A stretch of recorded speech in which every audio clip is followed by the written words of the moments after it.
Someone asked me Friday, they said, and it was in reference to the company, Sticky Chicky. They said, "What's your why? Like, why did you create this? Why are you doing this? Why are you here right now? Why'd you partner with these guys and you're looking to expand? Why? What's the reason?"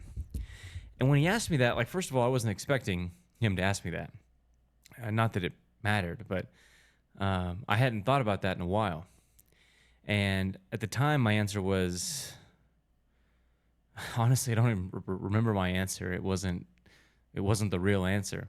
But the more I thought about the question, the more I thought about what is the why? What is the reason? And the only thing I can come up with, and this is just the truth, is that I love a challenge, and that I would not be satisfied by stopping the continued growth. If I feel like I'm not moving forward or growing or chasing something new, bigger, better, I feel like I'm pretty stagnant, and I don't like that feeling. I need to grow. I need to expand. I need to put my energy and effort into something that is worthwhile. That's the reason why I created this thing to get bigger. I from day one, it was always meant to be like, a brand that was going to have multiple units. I had no idea, by the way, zero idea how that path or road was going to lay itself out there. No idea at all. 0%. I can't stress enough that I did not have any idea how that was going to happen. I just knew that I wanted it to happen, and that I was doing the things that I could do personally every day to make it more likely that would happen. Now, what does that even mean? Okay, well, it means, first of all, creating a good product. First, you got to have a good product. You can't have a bad product. You can't build a great company on a bad product. You have to have a good thing. Second of all is how you do that thing. How do you address the customer? How do you talk to people? How do you treat them? How do they feel when they walk into your store, your restaurant, your retail store, your website, how do they feel when they interact with you? You have to think about those things, because that's a real thing. People feel a type of way when they interact with you, whether it's positive or negative, and period. There is no in between. It is either a mostly positive or a mostly negative feeling. So the idea was like, okay, well, how are people going to feel when they walk in here? So we wanted to make it bright and fun and positive and an enjoyable thing. We just always obsessed over, or at least I did, and it bled into the employees doing it, because that doesn't come naturally. Obsessed over the customer experience, treating every single customer like they were your first, and that you wanted them to come back again and again and again. And the only reason why someone would come back again and again and again is because they had a good experience, because they felt good about being at your place or whatever. So, if you go somewhere, tell me this isn't true. If you go somewhere and you don't feel good about it, if they don't treat you right with respect or courtesy or kindness, and I know those sound like elementary types of ways to treat people, but believe me, it's not a common thing. Like, there's plenty of places you can go where you're not treated with those things. And I'm not alone in this when I say, if I find somewhere that I don't like to go, that I feel negative about, I don't make it a point to ever go there again. I don't desire to go there. I don't think about going there. I just don't go there. I have left a bad taste. And I only like good food. So we wanted to build a place that was very attractive to be. People enjoy their time there. We greet you with a smile. We thank you when you leave. We make sure that your cup's never empty. We make sure that you're enjoying the food, but not in a way that's like checking on you too much, because that's a real thing too. Refills are free. Like, everything's good. If there's a problem, if you have a problem and you make us aware of it, we will fix it every single time for free, period. So those things, as elementary and like basic as they sound, are the real reasons why Sticky Chicky is growing at the rate that it's growing.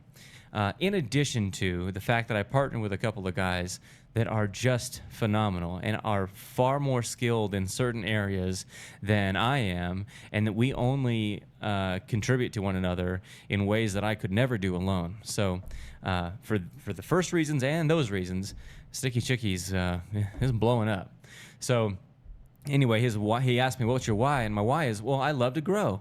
I love a challenge. I love waking up, having an idea or a goal or a destination, like an idea of a destination, not knowing at all how I'm going to get there, and then figuring out, like, crafting the puzzle pieces and then putting those puzzle pieces in their spot. And then being able to, like, after some time, usually years, step back a little bit and look at the picture. Like, damn, that's a pretty picture. But you can zoom in and you can see every little struggle and every little piece it's just not quite perfect, but man, it fits and it looks really pretty. You step back, it's like this. It's like a mosaic, you know what I mean? Like the broken glass. Like every piece is a little bit jagged, but when you look at the big picture, it's a beautiful picture. And that's what business is, and that's what I'm always kind of chasing. So, you know, I didn't know that I was going to meet these people. I didn't know that we were going to do it this way. I didn't know that it was going to occur this quickly. But, and I'll say this again, I don't mean to sound like weird or whatever, but that's the way the universe works. When you start putting energy, and energy can be your mind, your thoughts, your motivations. A lot of it is with like base subconscious motivation behind an idea, behind a word, behind a thought.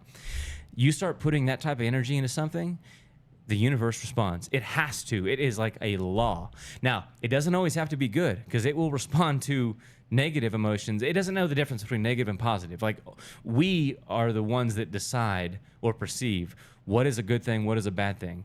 The only thing that the universe knows is energy, and if you put energy into something, whether it's good or bad, or you think it's good or bad, it will give you more of it, like a mirror, okay? So you project, it reflects. That is baseline how it works. That is literally the secret sauce, how I've built every other company, Snider Motorsports, King's Lawn, all these other ones that I founded. That's exactly how I founded them. I built and projected, and then the universe turned the mirror and reflected it right back on me, and it was just a constant repeat of whatever I was putting into the system. So, yeah, that's the why is the chase. I love the chase. I love the potential, or the unknown. I love going into the unknown with a flashlight and a bat and battling it out and finding the path, cutting through the trees and revealing, like, this is the path, finding the hidden way. It's like a treasure hunt. It's pretty awesome. And along the way, not only do you find, like, you know, potential material wealth, but also you shape yourself as a person. So who I am right now is not who I was back in 2015, 10 years ago. And it's not who I was back in 2005. Obviously, I was in high school. But you change along the way. Obviously, if you're not changing, you're not growing, then you're doing something wrong. You should be changing. You should be looking at the world differently in certain aspects as you progress through the world.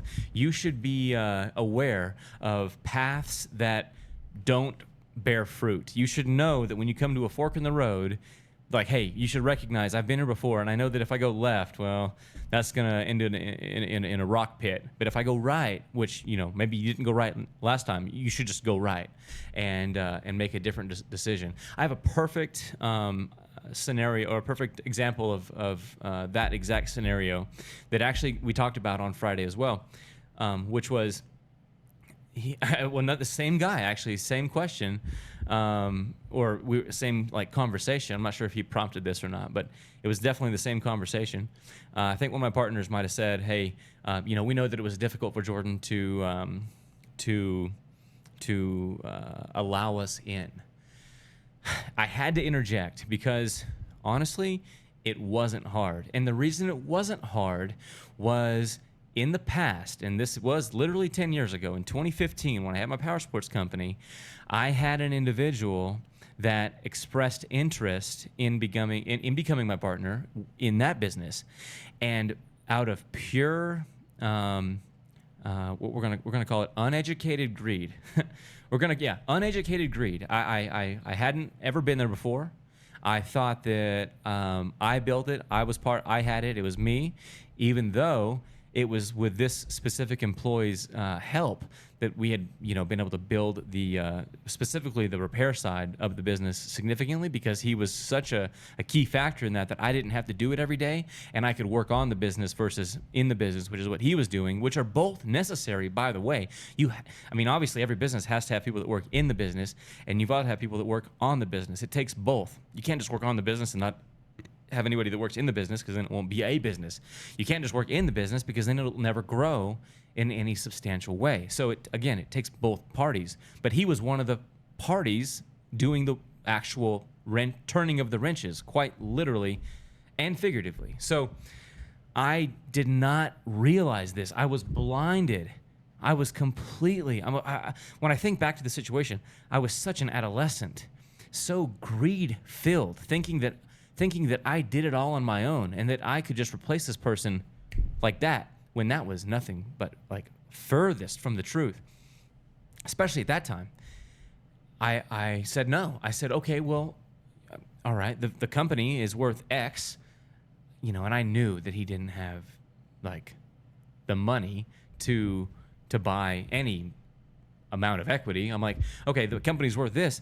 It's going to cost you, if you want even, 10%, this is going to be the price. It's not free. It wasn't, my logic was, it wasn't free for me, so why should it be free for you? That was my logic, but it was flawed. It was flawed. The thing that I was basing the value on, he helped create. And what I missed so big was that if I had just been a little more giving, it would have, in this particular scenario, it would have exponentially returned. And I missed it. So, brings me back to today. It brings me back to this specific scenario, Sticky Chicky. When we first started, my dad was my partner. And of course, I don't know if you know the story. It's out there. My dad did pass away. So that changed the whole dynamic of this thing. And so I was introduced to these other individuals through a mutual friend. And so I knew that I couldn't do it alone. Like, nobody can do much alone. You might think you can. You might feel like you can do it alone. You might wish that you can do it alone. But literally nobody, and I'm not exaggerating, nobody can do anything great just by themselves. Period. It takes a team. It takes multiple skilled individuals to build something great. And I knew one thing. If I didn't know anything else, I knew one thing, is that I wanted something great. Okay? And that means I needed a team. That means I needed other individuals besides me to help build this, that were more invested in it than just an hourly employee. Because hourly employees can step up and walk away at any point in time with zero consequence. So I knew that I needed someone or individuals that were more invested than that had a common goal like me to progress. 2 heads, 3 heads is way better than one, and especially when they're skilled in other ways. I always recommend with partners that if you do partner with someone, that they are skilled in something else, in a different field than you. This worked really well with myself and Joey with King's Lawn. We were both skilled individuals, but in 2 different niches, but together it blew it up. It was incredible, and the company's still going strong today, and everything's amazing. So, highly recommend if you partner with someone that they're complementary skill sets, but not similar or like the same. Anyway, So that's what made the decision so easy for me to partner with these guys, because I knew I couldn't do it by myself. And I've taken left before. I've been at this fork, like, hey, the fork is, do you want to take on a partner in a business, and are you okay with not being like everything, right? And so I've been left, and where I said, hey, I want to be everything. I don't care about you, and I can replace you, and I can do it. I don't need you. I've taken that path, and it sucked. It was not the right path. Now, I've never been down the other path, the right, but I know where left goes. So if I know where left goes, I mean, like, hey, you know, I'm young. Let's go right. Let's see where that path goes, you know, and figure it out, because I know where the other one goes, and I don't want to go there. So let's take this jump. And by the way, taking the leap of faith is something that is so underrated, because you have to take a leap of faith literally every single day. Like, and it's scary. Every day's kind of scary. It's like, you don't know what's going to happen. There is no guarantees. When you start your own business, there is nothing. There is no safety net at all. But it's great when you realize that no matter what you do, no matter how safe something seems or feels, there is no safety net ever. 0% safety net on anything. So why not make the big jump? Even the small jumps aren't guaranteed. Well, then why not make a big one? Like, everybody ends the same way. You're not getting out of this thing alive. You might as well jump big. You might as well take the risk. You might as well do it. I mean, no one's going to do it for you. There's not going to be someone walk through the door and say, hey, hold my hand. This is going to be, this is how it's going to happen. Every step of the way, this is the path. This is to be perfect. Just do this, and go. That's not real. You have to trust yourself a little bit, just a touch, and make the jump and just do it. Starting is the secret, just starting. So anyway, really excited about where this is going. And I don't know, I just wanted to share that and talk about how greed and assuming that you can do everything on your own and assuming that you are the everything is completely false. I had a CPA one time. We were having a meeting, and this was like in one of the years where I had made more of a substantial amount, and I was upset, but I wasn't like mad or angry. I was just like, man, how could I have avoided like, I don't know. I was just upset that I was having to pay so much in taxes. It was like $300,000 or $400,000 tax bill, and I was like, okay, how could I prevent this in the future? Like, there's got to be ways. Like, but he was like, listen, Jordan. Like, part of the conversation with that meeting was like, you can't turn every bolt, you can't turn every wrench. You can't install every accessory. You can't put on every tire. You can't sell every machine. You can't answer every phone call, which I have a funny story about that. You cannot do those things. It's impossible. And at the time, I was trying to do those things.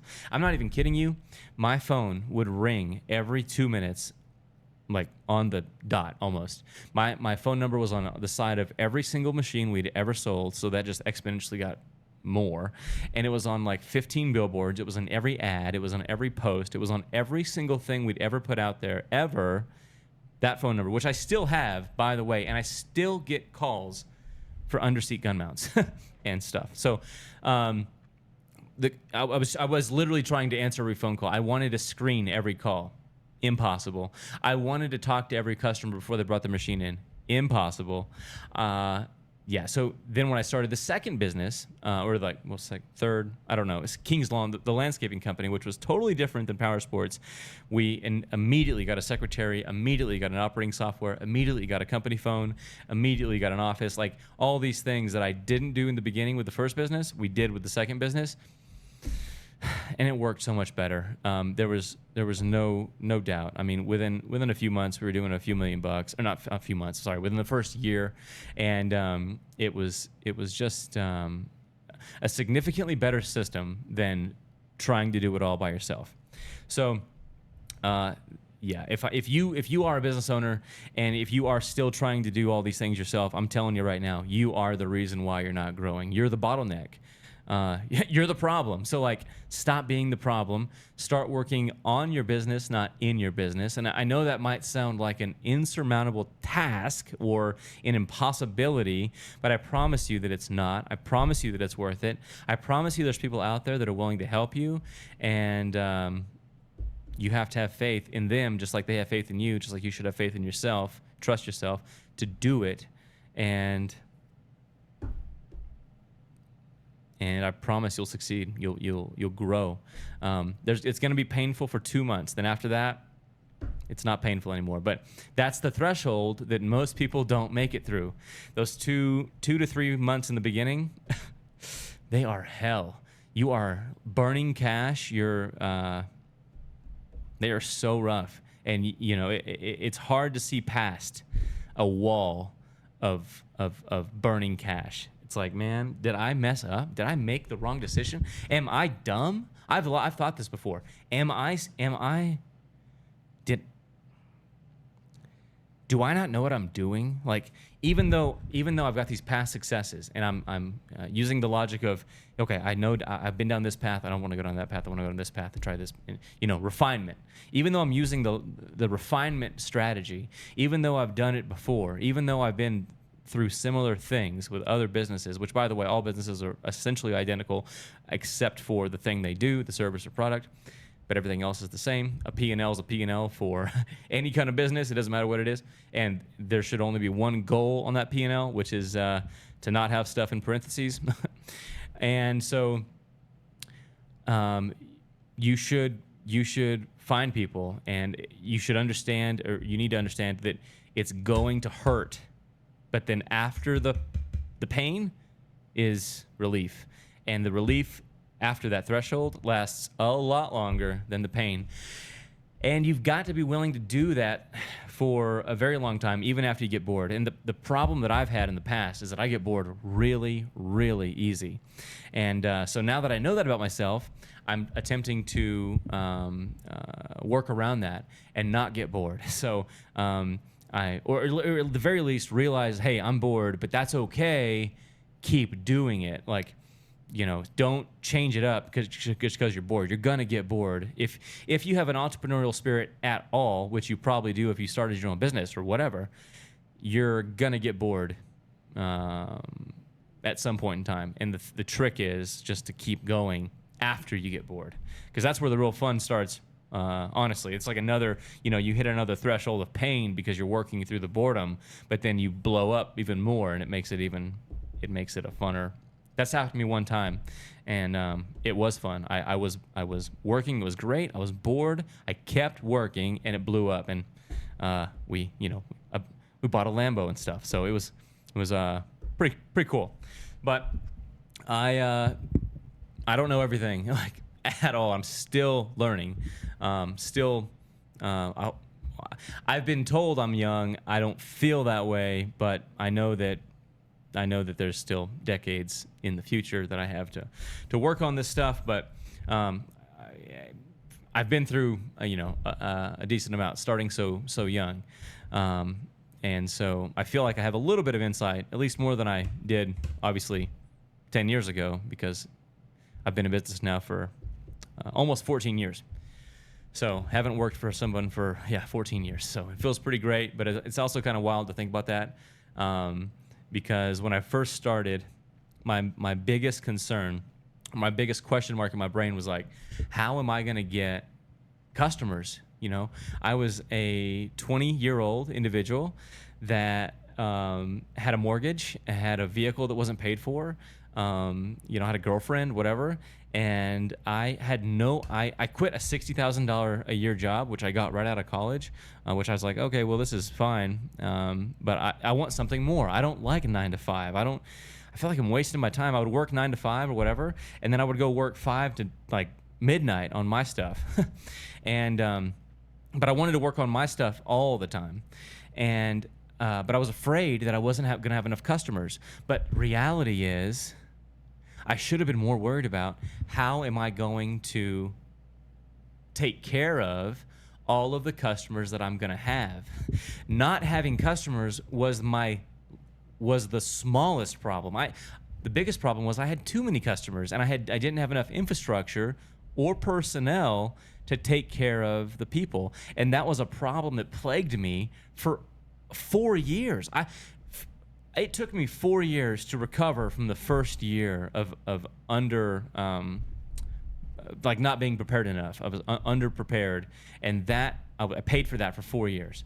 I was so not prepared for the overwhelming response of people that were flooding into the business, and I could not take care of them by myself. I immediately hired one person, which luckily was good, and which isn't always the case. I got lucky like a bunch of times early on, and I felt like that was always going to be the case, and then realized later that I was just, I guess, lucky. I had hired the right people just randomly or something, or attracted them, or I don't know what, but I found out later that not every individual that you hire is of that level of performer. And so I was very blessed to have those people that I had in the beginning, because if I had the lessers, especially in the beginning, I would have been way worse off. So pretty wild how all that transpired. So anyway, I don't know if there's a point to this. I guess the point is, don't be greedy. The point is, partner with the individual that can help you. The point is, if you have an employee in the business that is definitely helping you grow and is like doing stuff for you that you could not otherwise do yourself, and you realize their value, and if they feel, if they're like a good human being, like they're just like generally not gonna like take advantage of you or whatever, that you should maybe look into giving them a part of the company so they have a reason to stick around. Because likely, if they're a high performer, they're already thinking of, I promise you this, they're already thinking of, how could I do this myself? I can't tell you how many times I've talked to people that have worked somewhere and they were like the top performers, and then they went and just did it themselves, okay? Like that company that they originally worked for that they now hate or whatever, if that company would have just offered them an equity piece, they would have stayed, kept the high performer, and then even grown further. But instead, they just treated them like another replaceable person. Which I've heard the phrase like everyone's replaceable. I could not disagree more. Everyone is not replaceable. I'm not saying you can't replace a person with a person, but I'm telling you, like, there are some people out there that they're not replaceable. At least not easily. So, I mean, what's the difference? If it's extremely, extremely, extremely hard to do, how is it different from impossible? Like, it's the same thing. So, is everyone replaceable? Absolutely not. Can you hire someone else after you fire a person? Sure. Are they going to perform the same? Most likely not. So, anyway, that's if you have someone on your team that is like, wow, this is a key person, and you don't want to lose them, partner with them. So I've got examples out it's like crazy amount of examples for that, and how that works every single time, and all the data from every example is you should partner with that person. So are you going to have the whole grape? No, but you're going to have half the watermelon for sure. So yeah. I'm going to do more of these. When I think of stuff that, is relevant or that I want to talk about, we'll do more. If you guys have any questions, or like, if I can maybe help you somehow in your business, I would love to answer questions, or at least take a swing at helping. Why not? I mean, what's another idea to throw at the wall, see if it sticks. So again, my name is Jordon Snider here in Amarillo, Texas, founder of multiple businesses and serial entrepreneur, as they would say, and love to help you, and glad that I'm here at the moment. Hope you guys like the new studio. If you have recommendations, I need some lighting recommendations. This lighting situation I've got is not ideal. I feel like it's too bright. I feel like it doesn't look natural. I feel like it looks a little odd. So if anyone out there has like any like lighting expertise. I know it sounds like lights. How hard can that be? But it is kind of hard to get like the right lighting. So let me know how the audio is. I feel like it's okay and it's adjusted right, but in the video quality, whatever. But lighting for sure. I think I need some assistance with lighting. So yeah. Talk to you later.